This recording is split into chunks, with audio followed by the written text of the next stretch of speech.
தமிழகத்தில் உள்ள அனைத்து கட்சிகளுக்கும் ஒரு அன்பான வேண்டுகோள். ஆளுங்கட்சிக்கு எதிராகவே செயல்படணும்னு சில கட்சிலாம் செயல்படுது. ஆளுங்கட்சி நிர்வாகத்தில் சில குளறுபடிகள் இருந்தால் அது தெரிவிக்கலாம். அதுக்காக தான் எதிரி கட்சி இல்லை. ஆனால் இப்போ இருக்க அரசியல் சூழ்நிலை எப்படி இருக்குன்னா, ஆளுங்கட்சி மேலே குறை சொல்லினே இருக்கணும். அது எதுக்காக சொல்கிறோம், அர்த்தமே இல்லை. அந்த அர்த்தம் இல்லாமல் ஏதாவது சொல்லினே இருக்கணும். டெய்லி நியூஸில் வரணும், மூஞ்சி தேரணும், இருக்குன்னு சொல்லி காமிச்சிக்கணும். இல்லை, ஒரு தேசிய கட்சியின் தலைவர் இருக்கார். அவர் சாதாரணமாக எல்லோரும் கேலி கூத்தா பார்க்குறாங்க. அவர் பேட்டி அளிக்கும்போது பொய்யாகவே பேசுவார். ஏன்னா அந்த கட்சி வந்து பொய் தான். பொய்யிலே பிறந்தது, பொய்யிலே வளர்ந்தது, பொய்யிலே ஓடுது.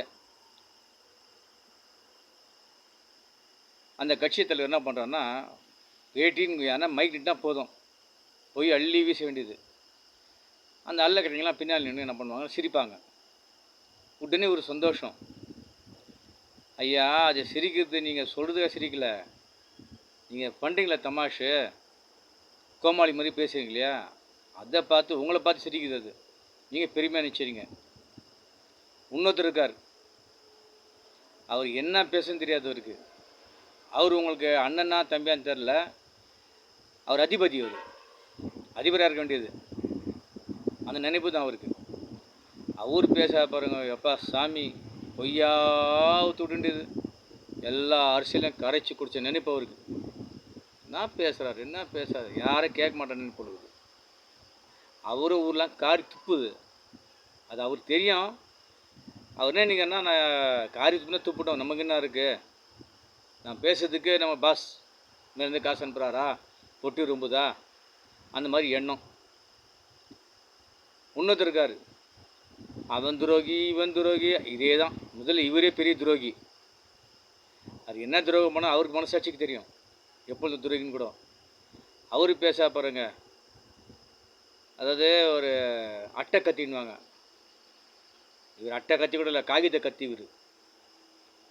இவர் அப்படியே வாழ் எடுத்து வீச கணக்காக பேசுவார். அரசியல் ஞானி இவர். ஒரு தேசிய கட்சி மாநில தலைவர் கொலை பண்ணியிருக்காங்க. சரி, அது தொடர்புடைய குற்றவாளிக்கு பிடிச்சிருக்காங்க. காவல்துறை மக்களுக்காக எவ்வளோ கஷ்டப்படுறேன்னு தெரியுமா? காவல்துறைய நிலைமை எப்படின்னா, மத்தாளம் மாதிரி 2 பக்கம் அடி. சரியா? வேணாங்க, பாவம் காவல்துறையை கடிச்சு கொட்டுறீங்க. அவன் நமக்காக தான் செயல்படுறாங்க. குற்றவாளி பிடிச்சாலும் தப்பு, பிடிக்கலனாலும் தப்பு. அவங்க பிடிப்பட்டெல்லாம் உண்மையான குற்றவாளி இல்லைன்றாங்க. இவர் எப்படி தெரியும் இவருக்கு? அப்போ இவர் தெரியும் யார் குற்றவாளின்னு. சொல்லுங்கள், தெரியும். அப்போ தெரியும், இப்போ இவங்க குற்றவாளி இல்லைன்னா உங்களுக்கு தெரியல, சொல்லுங்கள். காவல்துறை இதுக்கு உண்டான வீடியோ வெளியிட்ருக்காங்க. என்கவுண்டர் பண்ணுறது அதுக்கு ஒரு இவங்க சப்போர்ட். அவங்க வந்து உயிருக்கு உயிர் வந்து பலி எடுக்கிறது வந்து நாங்கள் நியாயப்படுத்தலை. ஆனால் ஒரு குற்றவாளி அவர் அங்கே அந்த இடத்துல என்ன நடந்தால் அந்த காவல்துறை தான் தெரியும், இருந்தவர் தான் தெரியும். சமூக விரோதிகள் யாரும் வந்து வாழ்கிறதுக்கு உரிமை இல்லை. அது சுட்டுக்கொண்டோம் அடிச்சுக்கொண்டும் சொல்லலை, பிறக்கக்கூடாது. சமூக விரோதிகள் என்றவங்க பிறப்பதுக்கு வாழ்கிறதுக்கு உரிமை இல்லை அவங்களுக்கு. சரி, அவங்க என்கவுண்டர் பண்ணாங்க, அது விசாரணை வரும், அவங்க அது பதில் பேசுவாங்க அப்படின்னு வச்சிங்களேன். அவங்கள அது ஒரு சமூக விரோதியை வந்து என்கவுண்டர் பண்ணாங்க. நீங்கள் உங்கள் ஆட்சியில் பொதுமக்களையும் என்கவுண்டர் பண்ணீங்களே. தூத்துக்குடி சம்பவம் ஞாபகம் இருக்குல்ல? வேன் மேலே ஏறி ஒரு காவலர் ஸ்டிம்பர் கன் குறி பார்த்து அடிக்கிறது, பார்த்து நெத்திலேயே சுட்டார் பொதுமக்களுக்கு. அது பேர் என்ன? அதோட கொஞ்சம் போச்சு. செல்கடலில் அப்பா மகனை உங்கள் ஆட்சியில் தான் நடந்துச்சு. எத்தனை குற்றவாளி பிடிச்சிட்டிங்க, என்ன தண்டனை வாங்கி கொடுத்துட்டீங்க, சொல்லுங்கள். என்ன சொல்கிறேன், ஒன்று வெளிப்படையாக சொல்கிறேன், ஐயா எடப்பாடி அவர்களே, நீங்கள் நல்லா இருக்கணும் இல்லையோ, அதிமுக நல்லா இருக்கணும். அது இங்கே தமிழ்நாட்டுக்கு தேவை, அந்த கட்சி தமிழ்நாட்டுக்கு தேவை. சரியா?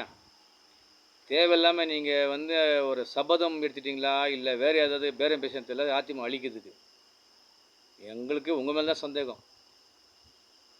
அதிமுகவும் பொதுமக்களுக்கு, ஏழைங்களுக்கு நிறைய செஞ்சுருக்காங்க, தலைவரெலாம் செஞ்சுருக்காங்க, மறைக்கவும் முடியாது. அந்த அதிமுக கட்சியில் ஒன்றுமே செய்ய முடியாத ஒரே தலைவர் நீங்கள் தான். தயவு செஞ்சு வேணாம். உங்கள்கிட்ட திறமை இருக்குது, சரியா? திறமை இருக்குது, தைரியம் இருக்குது, அதை கொண்டு வாங்க, கட்சியை வளருங்க, கட்சியை உயிரிட வைங்க.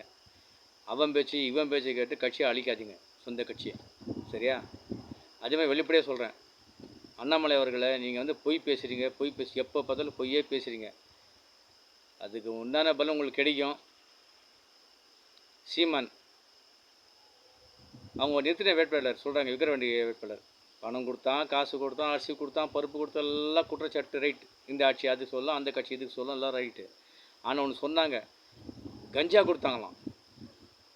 இந்த விஷயத்தை அந்த வேட்பாளர் நிரூபிக்கணும், சரியா? ஒரு வாக்காளருக்கும் கஞ்சா கொடுத்தாங்கனாக்கா அது உங்களுக்கு தெரிஞ்சிருக்கு. அன்றைக்கே சொல்ல, ஏன் கண்டுபிடிக்கல? கையங்களை ஏன் பிடிக்கல? ஏன்னா குற்றச்சாட்டு ஏதாவது சொல்லணுமா? கஞ்சா கொடுத்தீங்க பார்த்தீங்க, அப்போ தெரிஞ்சிருக்கு உங்களுக்கு, பிடிக்க வேண்டியதானே? இப்போ நீங்கள் அதை நிரூபிக்கணும். எல்லா எத்தனையோ வேட்பாளர் என்னென்ன கூட்டம் சொல்லுவாங்கன்னு பார்த்துருக்கோம். ஆனால் இது புதுசாக வித்தியாசமாக இருக்குது. உங்கள் தலைவர் மாதிரியே கரெக்டாக அந்த தலைவருக்கு உண்டான தொண்டி நிரூபிங்க. கஞ்சா ஒரு வீட்டுக்கு கஞ்சா கொடுத்தாங்களாம். அதை என்ன சொல்லுங்க, குறிப்பாக கஞ்சா கொடுத்தாங்க. இதுக்கே உங்க மேலே வழக்கு வரும், நிரூபிக்கணும் நீங்கள். கஞ்சா கொடுத்தது எத்தனை வாக்காளர் கஞ்சா கொடுத்தாங்க, இங்கே எத்தனை கிலோ மூட்டையாக வந்துச்சு? நீங்களாம் தூங்கினீங்களா, இல்லை கொஞ்சம் வாங்கினீங்களா? சம்திங் கொஞ்சம் தேவையெல்லாம் பண்ணாதீங்க. தமிழகத்தில் இன்றைக்கி வந்து ஒரு நல்லாட்சி நடந்துருக்கு, மக்களுக்கு உண்டான ஆட்சி நடந்துருக்கு, சிறப்பாக போயின்னு இருக்குது. அங்கங்கே சில விரும்பத்தா செயல் நடதான் செய்யும், அது எல்லா கட்சியுடைய ஆட்சியும் நடக்க தான் செய்யும். குறை சொல்லுங்கள், வேணாம்னு சொல்ல. குறை பேச பிறந்தவங்க மாதிரி பேசினே இருக்கக்கூடாது. ஏதாவது ஒன்று தான் ஏதோ ஒன்று பேச மக்கள் வந்து நம்புகிறாங்க நினைக்கிறீங்களா? கிடையாது. மக்கள் வந்து அவங்களாம் அருவருப்பாக பார்க்குறாங்க. உங்களை தலைவராக எதிர்பார்க்கல, அவங்களாம் தலைவராக நினைக்கல. ஏதோ அதிர்ஷ்டவசமாக நீங்களாம் ஒரு கட்சிக்கு தலைவராக வந்திருக்கீங்க. ஒரு சிறந்த தலைவராக வாழுங்க, சிறந்த தலைவராக இருங்க, உங்கள் கட்சியை வளருங்க. வேணும் சொல்ல, உங்களால் முடிஞ்ச அர்ப்பணிப்பு செஞ்சு மக்களுக்கு நீங்களும் தொண்டாற்றுங்க. அதான் எல்லா மக்களுடைய சார்பாக நான் கேட்டுக்கொள்கிறேன். தயவு செஞ்சு இந்த மாதிரி செய்யலாம் செய்யாதீங்க.